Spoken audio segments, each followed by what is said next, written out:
So ಕಲಿಯುಗ ಅಂತ ಬಂದಾಗ ಶ್ರೀಕೃಷ್ಣ ಹೇಳಿರುವಂಥದ್ದು ಕರ್ಮ ಮಾಡು. ಹೇಗೆ ಮಾಡಬೇಕು ಕರ್ಮನ, ಇದೆಲ್ಲವನ್ನು ನಾವು ಕಾರ್ಯಾಗಾರದಲ್ಲಿ ಡಿಸ್ಕಸ್ ಮಾಡ್ತೇವೆ. ನಾನು ಅರ್ಜುನ ಆದಾಗ ಮಾತ್ರ ಆ ಪರಮಾತ್ಮ ನನಗೆ ಸಾರಥಿಯಾಗೋದಕ್ಕೆ ಸಾಧ್ಯ. ನಾನು ನಕುಲನೋ ಸಹದೇವನೋ ಅಥವಾ ನಾನು ದುರ್ಯೋಧನನೋ ಆದಾಗ ನಿಜವಾಗಲೂ ಆ ಸಾರಥಿ ಬಂದು ನಮ್ಮ ಜೊತೆ ಇರೋದಿಲ್ಲ.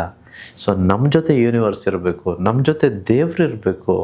ಒಂದು ಫ್ರೆಂಡ್ ಆಗಿ, ಒಂದು ಗೈಡ್ ಆಗಿ, ಒಂದು ಎಲ್ಲವನ್ನೂ ನೋಡ್ಕೊಳ್ಳೋನಾಗಿ ಯೂನಿವರ್ಸ್ ನಮ್ಮ ಜೊತೆ ಇರಬೇಕು ಅಂತಂದರೆ ನಾವು ಅರ್ಜುನನ ಮನಸ್ಥಿತಿಯನ್ನು ಮೊದಲಿಗೆ ಹೊಂದಿರಬೇಕಾಗುತ್ತೆ. ಮುಂಬರುವ ಕಾರ್ಯಾಗಾರದಲ್ಲಿ ನಾನು ಇದ್ರ ಬಗ್ಗೆ ಸಂಪೂರ್ಣವಾಗಿ ತಿಳಿಸ್ಕೊಡ್ತೇನೆ.